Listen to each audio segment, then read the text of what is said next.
So what I wanted to share today is, really just a little about this new tool we have, and many of you have received your How Money Works books. If you haven't, there's boxes still in the office, so please come to the office and we get those books in your hands so you can use them as a great tool. I know many of you have also, we've had the Saving Your Future book in the past, and that's been a very helpful tool for us as well. I know that did work for me and does work for me as well.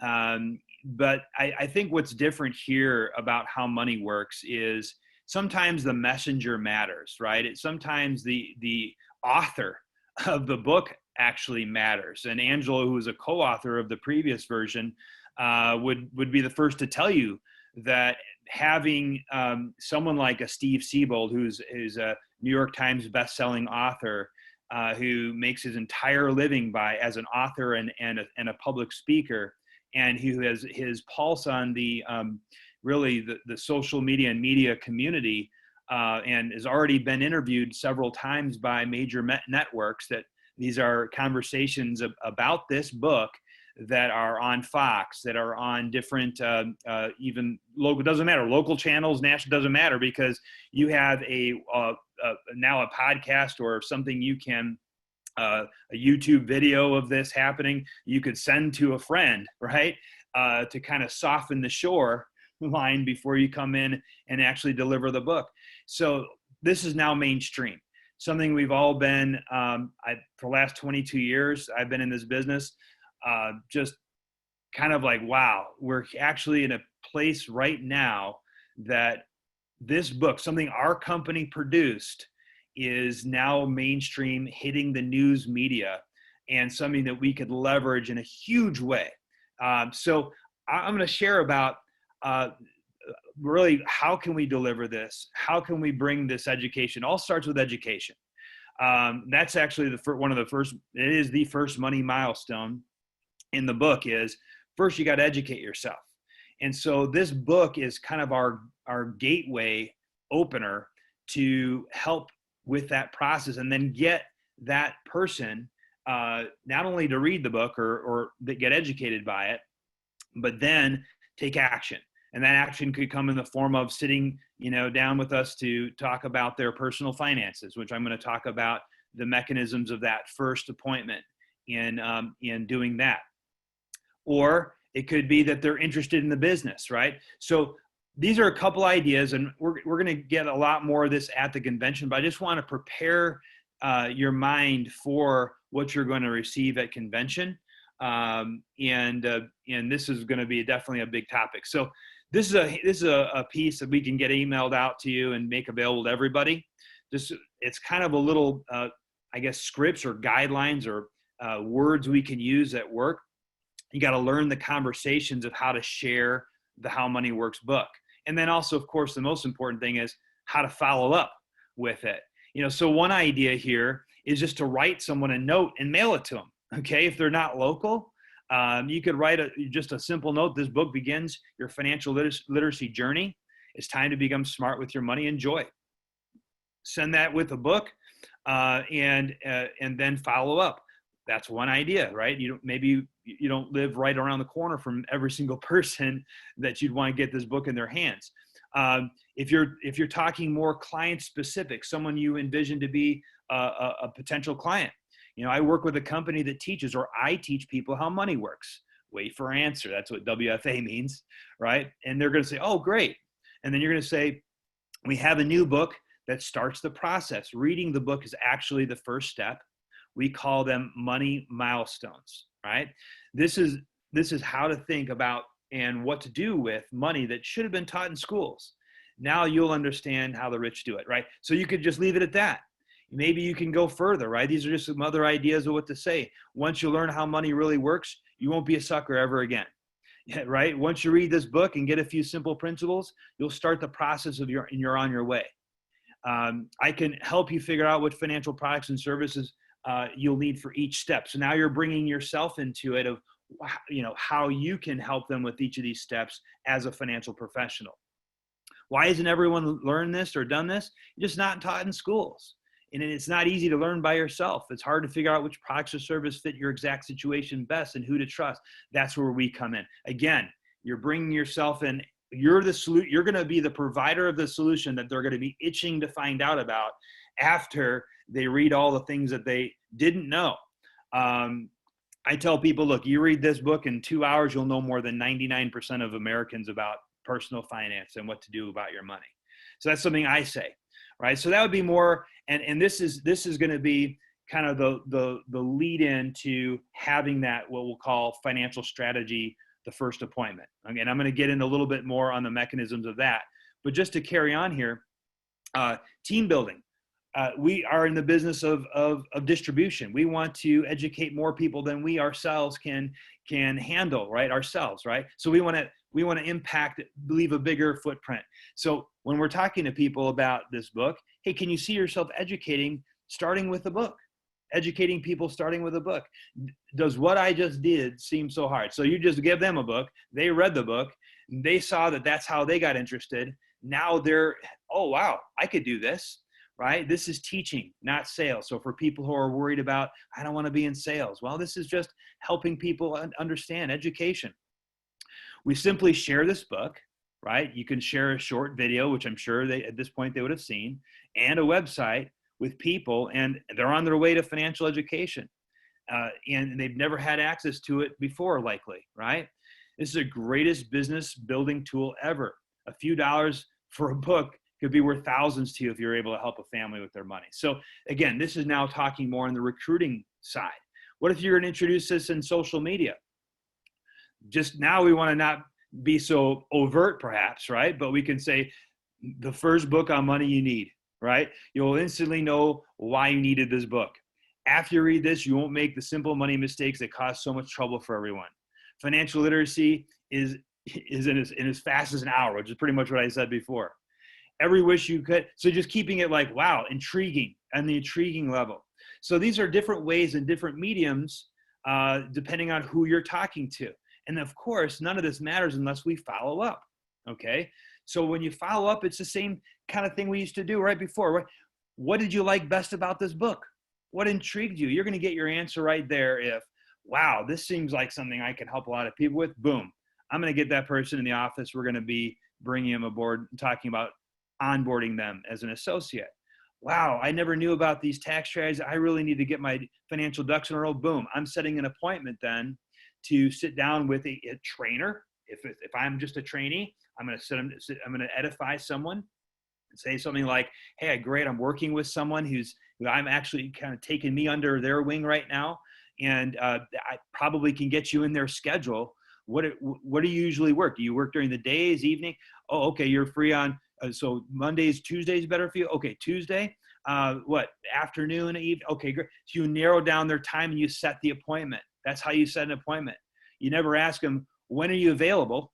Because then they're gonna look at their calendar and never see a spot that magically pops out at them that they're available. So you have to narrow down their time to set that appointment. We're gonna get into a little bit of that.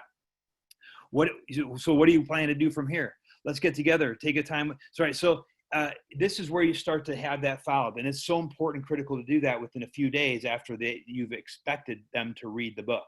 Okay, so from this, I'm just gonna pretend that they were interested as a client. Okay, and then we're gonna go into really that first meeting, the first client meeting. Oops, pressed the wrong button here. So here's that first client meeting. We're just going to go through an outline here, okay, and just some of the words of the business, but really more so, what's the most important things to get into with them, in how to prepare and all these different things. So even before the appointment happens, right? You just don't show up to their house and then just have an appointment. We have to prepare ahead of time. Okay. First, we have to set the client appointment. We have to set the appointment, just like I suggested. You want to just narrow down their schedule. Okay. You want to look and see. All right. Find out really when they work. You already know. Do you have any days off? Find out when if they have a day off during the day. I typically like to meet with clients during the day. I don't have a problem meeting with clients during the day personally, but there's many clients, they work both husband and wife during the day, and they may only be available in the evening, or maybe they can be available on a Saturday morning. If you're setting this for a trainer, right, then you're gonna want to first find out when the trainer is available also. And then also remember that you don't have unlimited time. It's a mindset thing. You're not gonna, hey, I'm available whenever you need me. That's an appointment that's never going to happen. I promise you. No one's ever going to set an appointment with you if you have all the time in the world, because they're worried, why is it that you have all the time in the world and I'm the only person that you're talking to about this, right? So you have to make sure that they understand how important, how busy your schedule is, and you should be, and especially your trainer, right? It's harder to leverage your own time. It's a lot easier to leverage someone else's time who's helping you, right? So look, I'll see if I can get you in their schedule. They're very busy. They're very sought after. Everyone wants to get their time. These are some things you might say in preparation for getting that appointment set. And then you let me get a couple times from you. Let's see when they're available. That might be something you'd say, oh, I can do Tuesday after work or Thursday after work. Okay, let me see. Let me get back to you and find out what their availability is. And then call them up, and 5 minutes later you can say, hey, let's set it for Thursday. We got it locked at 6 o'clock. Okay. So once you set the appointment, Thursday at 6, here's a great way to confirm the appointment. And you want to do that 24 hours beforehand. So the day before, you want to be confirming the appointment. Because it might be a week in advance that you set that, and they may forget time. You know, the world comes back at them, and they're not thinking about the fact that they agreed to meet with you on Thursday at 6 o'clock. So you can give them a call and say, hey, just to let you know, looks like the trainer and I could arrive 10 to 15 minutes early. Is that okay? Or do you just want us to come at 6? So that's a proactive way to, hey, versus, are we still on, right? Are we still on means that, wait a minute, I have an option. They're thinking, maybe I can get out of this. Oh, I did have that show that's on. I just found out the show started at 6:30. I better, maybe I should take them up on that. No, you say, hey, we may be able to get there a little early. Is that okay? They may say, no, just 6 o'clock's fine. You don't want to be like, hey, can we make it later? Right? So that's a great way to confirm without saying, are we still on? Okay. So you confirm the appointment 24 hours in advance. Then we talk reviewing the pre-meeting agenda. And you want to do this with the trainer. If you are a trainer, you want to do it with your trainee, the person who is the trust factor. You want to find out as much as you can ahead of time about the prospect, their family, what they do for a living, how many kids they have, what's their world like, what are they looking to do? Maybe the trainee has already found out from, hey, they asked the question about the book and what intrigued them, and the guy said, well, really, we have no protection and we really need to get that squared away. Or, wow, I've not started and saved enough I thought I wanted to for retirement yet, and I really need help with that. So the trainee probably has valuable information that the trainer definitely needs ahead of time. Okay, so you want to have that conversation. You also want to prepare the trainee, if you're the trainer, for how to introduce you. So just really ahead of time, letting them know that that they need to be in control of the environment and different things like that. So these are some things you'd want to tell them ahead of time, so there's no surprises once you get there. Okay, just kind of hey, he said, she said ahead of the appointment. It doesn't need to take long, 10-15 minutes. Right? You could set the appointment at their house. I think the house is a great place to meet, at their house, or at the office. I think both can work. I do both.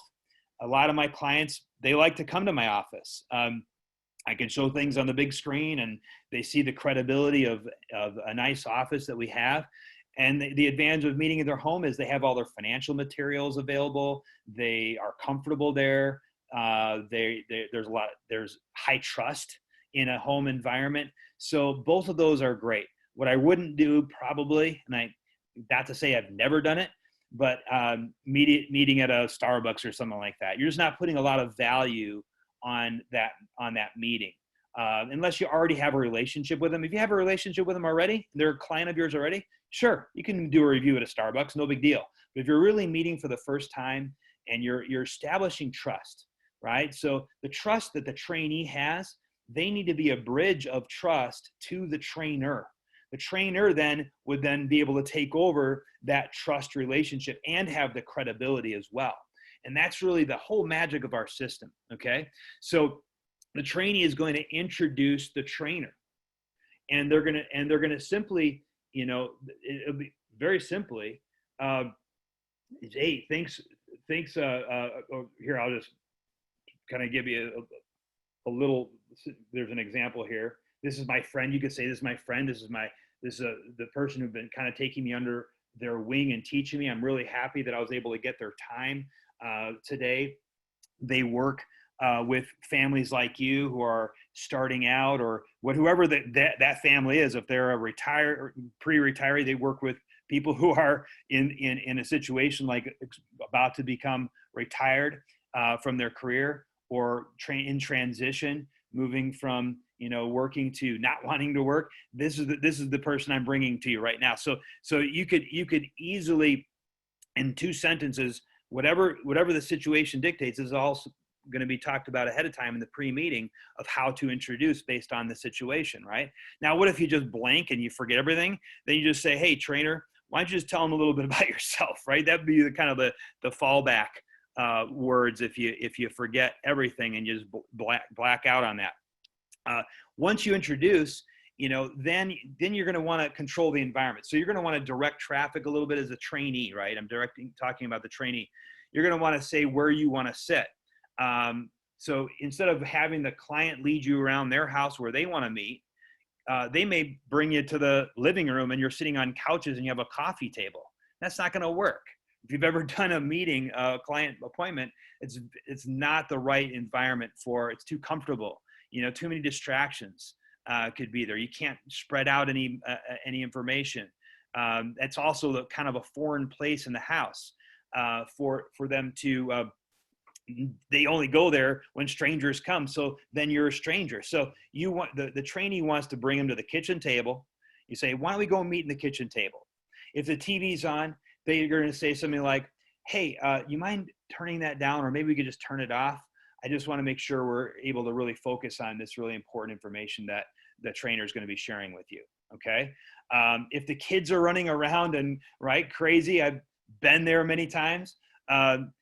Then the trainee's job, the most important thing is that the client is receiving the information, that they're able to really understand what's being presented. And if their own kids are in the way of that happening, then that the trainee would really want to be the one that says, hey, let me take the kids in the other room, and you could play a game or do something, right? So that's the trainee's job.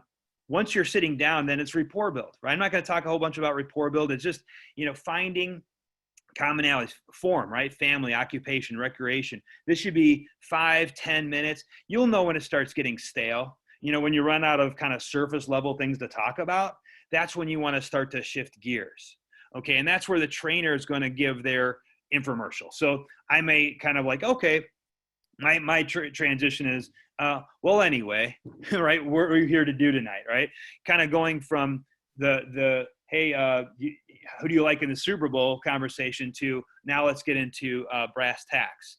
And the most important thing there in your infomercial, it just has to be clear, concise, and relevant. It has to matter to them. Can't be they don't care that much about your life story. They want to know you're credible and you know what you're doing. I say, look, I just let you know a little bit about myself. I've been working in the financial industry, in the financial wellness industry for over 20 years now. What I'm really passionate about is helping families, move through their own financial goals, figure out where they want to be in life financially, and then help them really provide bridge plans to get there. And so that's something you could say, let's say they're someone who's about to retire. What I help families do is move from a kind of a have to world where you're working to make enough money to pay your bills to a want to world where you can do whatever you want and finances don't dictate you having to work. So that's some things I say. What if you're a brand new person? You just leverage the environment you're coming. If you're kind of new, you don't have 22 years of experience. Look, I work in a branch office that specializes in helping young families like you. or I work in it with an office and I really love the continual learning environment that really helps meet the unique needs of others. Whatever you're passionate about, whatever you really enjoy, why you're in this business, that's what I would share as far as what your infomercial is to the client. They just want to know, hey, this is a person who's there for me, for my own betterment, essentially. Okay. So once you've done that, now you're in the door, right? Now it's time to get into what you're there for. And this is the transition. Okay. Part 2 is the transition. So we've done the prep and the intro. Now you've done it. There's enough job there done for that client to start to, all right, maybe I could trust this guy or this gal. Okay. So here's the next questions. Trainer's going to ask for permission on 2 things. Look, just before we get going, how are you on time? I need about 45 minutes. Are you all right with that? Something very simple. Why is that? Because you want to show every chance you have to show that you are going to follow through on what you said you're going to do. Like say you're going to need 45 minutes and finish in 45 minutes. It strengthens the trust that client is going to have with you. Okay. And just like if you take an hour and a half and you said it would take 45 minutes, that weakens the trust, right? So this is just kind of an agreement. Then the next question is so critical. Hey, look, and just the next thing really is I just found that in order for me to provide really good value for you, I need to ask some questions. Some of people could find them a little personal, like how old are you? How much money do you make? How much money do you have? And things like that. So before we get going, is there anything sensitive I need to steer clear of? That's a very good question that really helps them, the client see, well, yeah, no, this person's here for my betterment. I better share everything I have. Or they could say, you know what, I don't want to talk about this or that. Well, now also you don't have a client that that is going to be forthright with you. But if a client at that point says, yeah, I want to share everything what's going to help me out financially with you, then you've got someone that you could start really building that trust on. Plus, then it takes a lot of the nervousness of asking for things like, how much do you make? Those types of things. You kind of handle that objection up front. Okay. So then you get into data collection. Okay. And completing the actual financial strategy. So what I would first do here is review the money milestones, the 7 money milestones from the How Money Works book. So that's pages 75 and 76 in that. They probably already read the book, and maybe that's why you're meeting with them. Okay. So just remind them about those things and turn right to the page and talk about. So we start with financial education, and that's why we gave you this book. Then we're going to cover these next milestones here, which is proper protection, emergency fund, right? Go through that so that they understand this is what you're going to be. This is the kind of comprehensive information you're going to be covering with them. Okay. Then you bring out the financial strategy. Now you'll notice, see how it's proper protection, emergency fund, debt management, cash flow, building wealth, protection, all that. That's a little different than the actual FS, right? So when you look at the financial strategy, you can see it starts with increasing cash flow, it's debt management. They're all the same steps, right? So it's all this, you're going to get all these things done anyway. It's just going to be in a different order when you collect the information. That's all. So it's written differently, with protection being number 1, because you think about it. Yeah. I mean, I got to get car insurance before I save money in the bank, right? I have to protect my life first before I get out of debt. That makes sense as a step, but logically, when you're taking information down, you're going to take a snapshot of where they're at right now. And so I'm not going to go through this because we don't have time today to go through this, the whole thing, but just, some basic things just to get us started here, some general things. When you fill out the general information, that's real simple, right? Just take down all their information, real easy. Now, if you have information already, like you don't probably need to rewrite their address or ask that again, or, things you already have information on, you don't need to ask them. That's kind of weird. But I definitely want to know their kids, their date of birth. I want to know everything else, where they work, all that stuff I want. So once I get that, then I think that the goals and dreams part is a very important part, of this process. And, I would just maybe ask an open-ended question like, what are some goals and things that you really hope to get accomplished by us meeting today? What are some things that you read in that book that really intrigued you? That you thought that, hey, I really want to get that handled. Okay, so I would start there and let them talk. They'll talk. You just take notes and you write down what is most important. Then you want to reflect back what you heard. So what I'm hearing you say is that you'd like to retire, but you really don't know how you're going to do it. I hear you say that you really have this nagging debt that has been kind of a dark cloud hanging over your head, and you want to get that taken care of. Is that right? Yes. And so you could even ask, if they have a hard time thinking about, let's say you got a 55-year-old couple, 50-year-old couple, have you ever thought about retirement? And then you're going to watch them look at each other and be like, well, yeah, but so any idea when you want to not have to work anymore, live in a want-to world, not a have-to world? Well, yeah, now, yesterday, tomorrow, right? They're not going to have a good answer. Usually they're not even on the same page. And right then in that moment, you're showing how you're going to be able to provide major value, because you're going to be their guide. You've seen hundreds of retirements. This is their first one, right? So you're going to be their guide for that. And so what is retirement actually? What is that? It's just having a goal of when you don't want to have to work anymore, because you have enough money from investments and things you've done to pay for that, and so many people just need it. You have to have a goal of when you want to do that by, and that you can both agree on. Then we can just walk it backwards and actually make a bridge plan together to help you achieve that. Does that sound like a good place to start? Always ask questions that result in a yes answer, right? Yes, that sounds like a good place to start. What are they going to say? No, I don't want to retire. I don't want to have a plan for that. No, because I promise you they don't have a plan. What they've been doing, I'm saying 99% of the time, there's always exceptions, but they've been putting money in their 401k, and they just have their head in the sand, and they're just going to be like, hey, I hope this works out. That's most people's plan. That's 99% of people's plan. And so that's why the How Money Works, such a good tool, that book, for helping create awareness, is really what we're talking about here. So then you just go through it. Once you go through the goals, I like to spend some time on their goals, because, just going into the data, it's important. We need the information, but you want to start stoking the fire of what's going to inspire them to move. What's going to get them to be like, I need to take action about this right away.